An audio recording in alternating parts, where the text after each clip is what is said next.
Christ is risen. He is risen indeed, friends. Happy Easter and welcome to our sermon for this week on March 31st, Easter Sunday, Resurrection Sunday. Our reading is from the resurrection account found in the Gospel of Mark, chapter 16, starting in verse 1. I'll put it up on the screen and let's read together. When the Sabbath was over, Mary Magdalene and Mary, the mother of James, and Salome bought spices so that they might go and anoint him.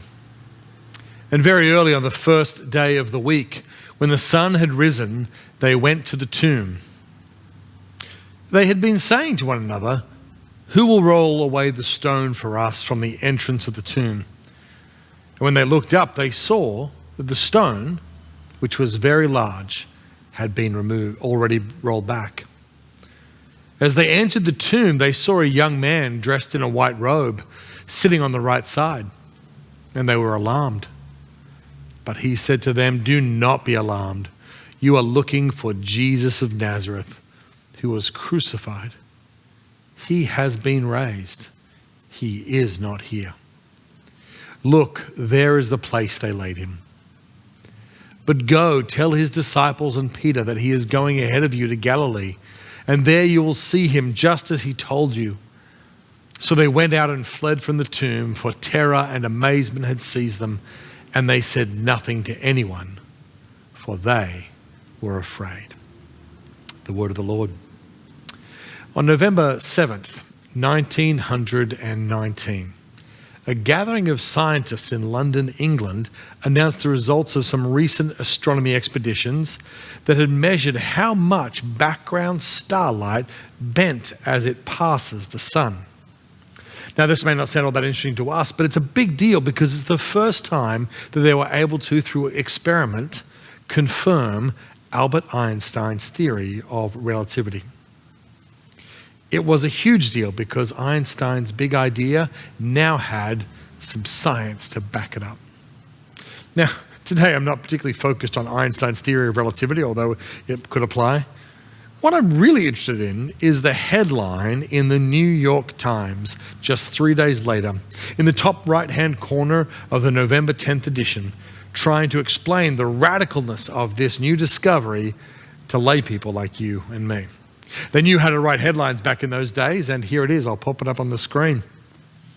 "Lights all askew in the heavens.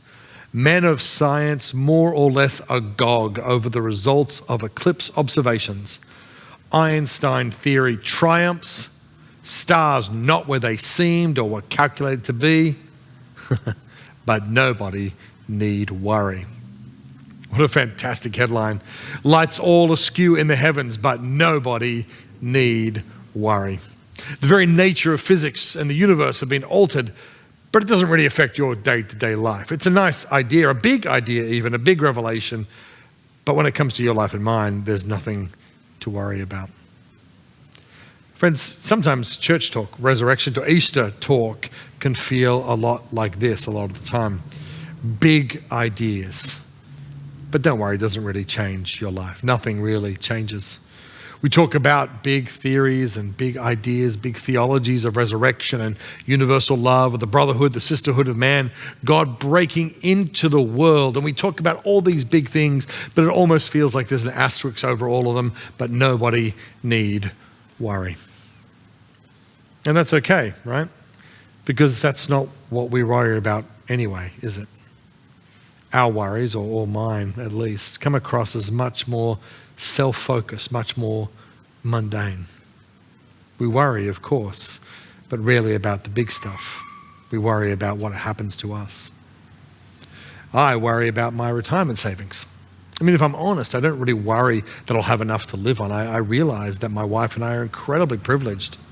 But the way the worry goes for me is that I will somehow not keep up with other people in my income bracket, that I'll somehow be a burden on my kids, that I'll be embarrassed about the retirement unit I live in while my friend Wayne from high school, who never went to uni, is doing much better than me. At the end of life, it's almost like this test. I worry, was I wise or was I foolish? I worry about my son having too much screen time. But deep down, I'm really worried about whether I have too much screen time and if the bad habits and character flaws that I have will be passed on to my son and to those who I love. I'm worried about whether I'm a good person. And I worry about this spot on my hand that just got a little bigger, and I wonder if I put enough sunscreen on my hands enough because I wear a wristwatch and don't add another dab of sunscreen when I've just done my whole arm, so maybe my hand doesn't get as covered. And I worry about my parents getting older and how we'll take care of them. And as I watch them, I worry about my health and my habits and about death, not just as an abstract thing, but as I see it approaching my parents and my parents-in-law, whether my mind will go first or my body, and whether it will be quickly or slowly, and how many people will come to my funeral and say good things about me. Because deep down under this and that and all those things, I'm really worried if my life is going to be okay, if my life was worthwhile. You see, I'll speak to myself. I have these deep worries, these worries that are on the surface, but they tend to cover up deeper worries. My day-to-day worries are really about much, much deeper things. Perhaps I'm alone in this, but I don't think so. My deep anxieties tend to be covered up by worrying about the things that are right in front of me, little things that I feel like I can focus on. The reason I bring all this up is because this is kind of what Easter morning was like, especially for the women.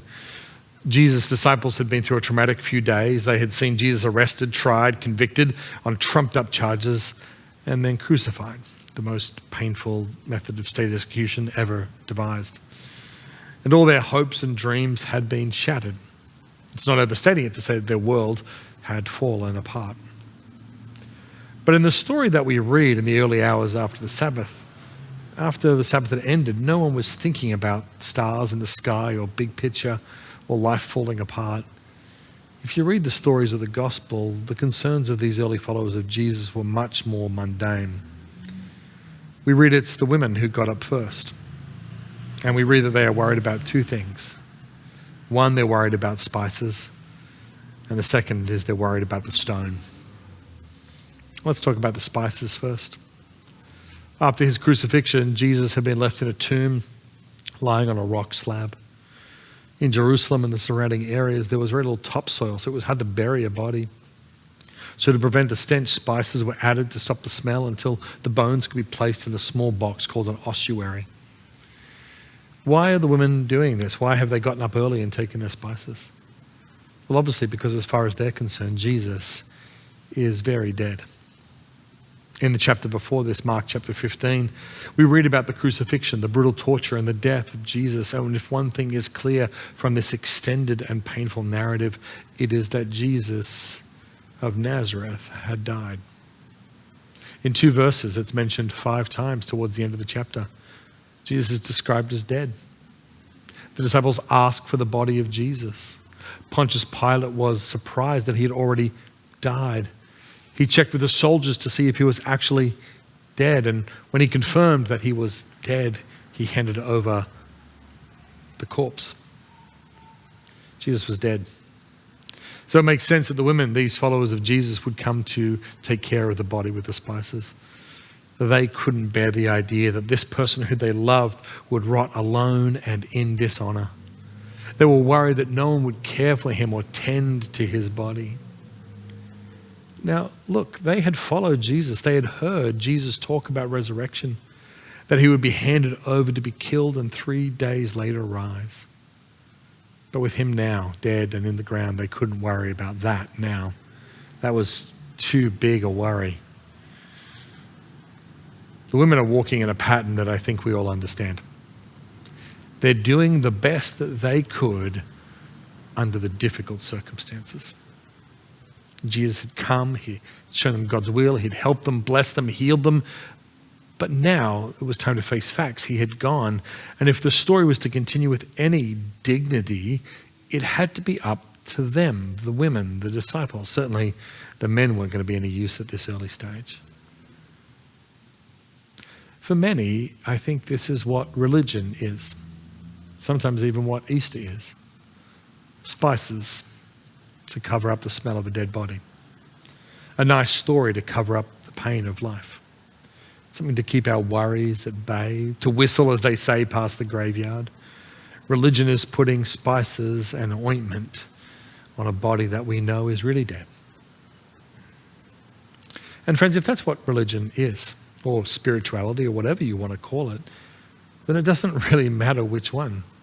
Islam, yoga, veganism, Presbyterianism, whatever that keeps the worries from overtaking us, as long as it covers over the painful realities of life, as long as it keeps us busy. Any religion, any habit will do. That's what the spices are about. There's something to do because we are inconsolable about the things we cannot change. They're worried about the spices because it's too unbearable to worry about the deeper question. So that's the spices. But if you recall, there was a second worry that the women had. And it was a problem they didn't really have an answer for. The stone. The boulder that had been placed over the tomb to prevent people from breaking in and stealing the body, this great stone had been placed over the tomb. And as they walk along, the women are asking themselves a question that they really have no answer for. They ask the question, who will roll away the stone for us from the entrance of the tomb? The stone had been placed to seal the body inside, and the women knew that this would be a problem. Spices they knew about, spices they could do, but moving very large rocks was going to be a problem. But it's one of those problems that they didn't know how to deal with, so they just went in the hope that something might happen. And I think this is such a human thing to do. They knew their task of putting spices on Jesus' body was probably futile. Who was going to listen to three women early in the morning moving a great big stone? I mean, they had good intentions, but they probably knew deep down that even in this small task of giving honor to Jesus, they would probably fail. Their journey would come to an end and they wouldn't be able to do even this small thing. The stone was going to stop them. And the stone was a fact that they couldn't get around. You see, the stone is the fact. It's a reality that they could not get around. And like the realities in our lives that we cannot get around ourselves. The things that hit us, that stand in our way, that we cannot get around. The things that are impossible for us. And deep below all my fears and worries is the fear that the things that I most desire, that I most want, that I most hope for, my deepest longings, that somehow there is a stone in the way and I will never reach them. I can do everything right, but I still might fail. I can get up early in the morning, I can work hard, and I still may not have the strength to move the stones that stand in my path. For some of us, the stones are our relationships. We want to show love to the people around us, those closest to us, our friends, our kids, our spouse. We want to show love to them in a way that they will receive, that will warm their hearts. We want to heal the broken relationships in our lives. But that stone feels so heavy, that stone of resentment and rejection, and we cannot seem to move it. For some of us, the stone is our own inner life, our habits, our patterns, our stories. We want to change these habits, these fears, but that stone feels too heavy. We can't even have the strength to change ourselves. We cannot move it. And so when someone tells us to make a difference, to make a change in our lives, well, sometimes that works. Sometimes it's a problem we can deal with, but sometimes it's a rock that is too heavy to move. And ultimately, the stone that we cannot move, that no one can move, is death itself. The stone that is laid upon us all. The stone that crushes us, that silences us. It turns us to stone. Death is that impossible barrier, that immovable stone at the end of all our journeys. And so like the women on that Easter morning, we are busy with many things. We have good plans and good intentions. We have many spices that we have prepared. But we all know the question that awaits us. Who will move the stone? Because if that question is not answered, the journey is for nothing. We're just the women walking with spices coming to a dead end. But here, friends, This next verse, as strange and as small, as mundane as it is the very heart of Easter. In a sense, this is where the Easter story truly starts. Because the Easter story is not what the women do or what they want to do or what we do. The story of Easter is what God has done for us. When they looked up, they saw the stone, which was very large, had already been rolled back. When they looked up, they saw that the stone, which was very large, had already been rolled back. Friends, this story of the resurrection is not about stars in the sky. The language is not full of grand theological or philosophical or poetical language. It's not mythical or ideological or poetical. It is physical. The stone that was blocking their way had been moved. The impossible task was done. Not by them, not by us, but for us. The Easter message is that the stone has been moved and that the tomb is empty, that there is no need for spices or for us to show up early and on time, because there is no stench, because there is no body, because he is not here. He is already up and gone. We got up early, we thought we'd do the right thing, but he's already up and he's already at work. In this moment, the ancient prophecy of Isaiah 25 has been fulfilled, that God will destroy the heavy weight that covers all peoples, the sheet that covers all the nations. He will swallow up death forever. The sovereign Lord will wipe away the tears from all our faces. We won't wipe them away ourselves. The Lord himself will wipe away our tears. What we could not do, God has done.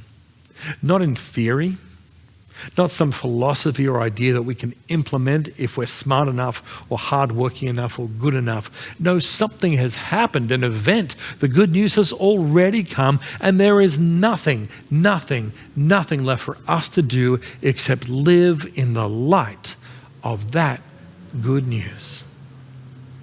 Friends, this is what's hard about the gospel. Not that we must do something, but that we must receive something. You do know at the end of the story how it stops so abruptly. There's a conversation with the angel, the young man, and telling him about what Jesus has done. And the women encounter this news and they run away afraid, uncertain about what to do with any of this. The other disciples were not much better. They found the story of the resurrection confusing and shocking. Most of the early days of the church were just about recovering from this astonishing event of the resurrection.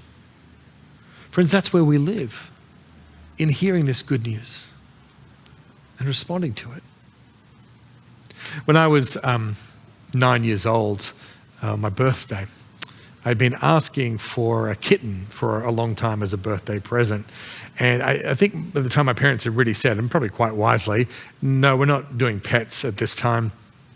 But I remember I came home from school on my birthday, the day of my birthday, and I got home and my mum had this cranky look on her face and she said, I need you to go to your room and tidy up your drawers. They're a mess. And so I was a bit confused, a bit upset. My mum was angry at me, I didn't know why. And I was like, sure, my room was a mess, but it was always a mess. So I went into my room to start cleaning up and I opened up the sock drawer, put the socks into the drawer, but before I could do it, guess what I found in the sock drawer? My mum and dad had surprised me with a little kitten and they had placed it in the sock drawer.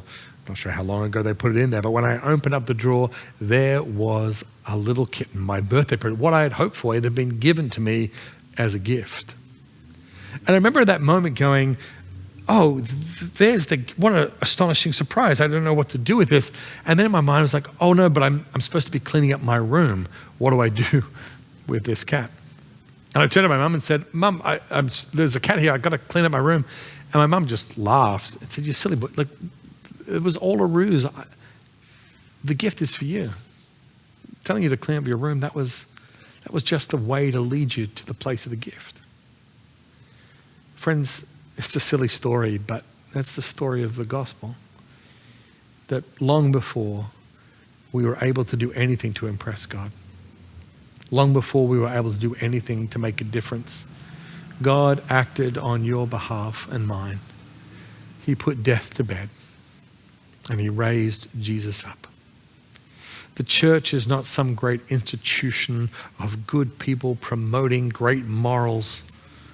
All the church is people like you and me, sinners, coming to terms with the good news of the resurrection.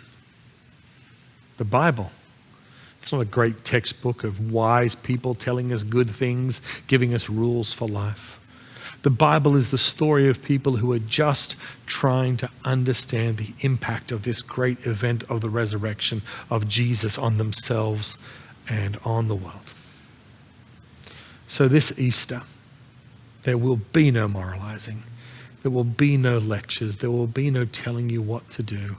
All we are asked to do on Easter is to stand in amazement, to lay down our spices and to stand in awe of the stone that has already been moved. Death has lost its sting. The grave has no victory. Christ is risen. Alleluia and amen.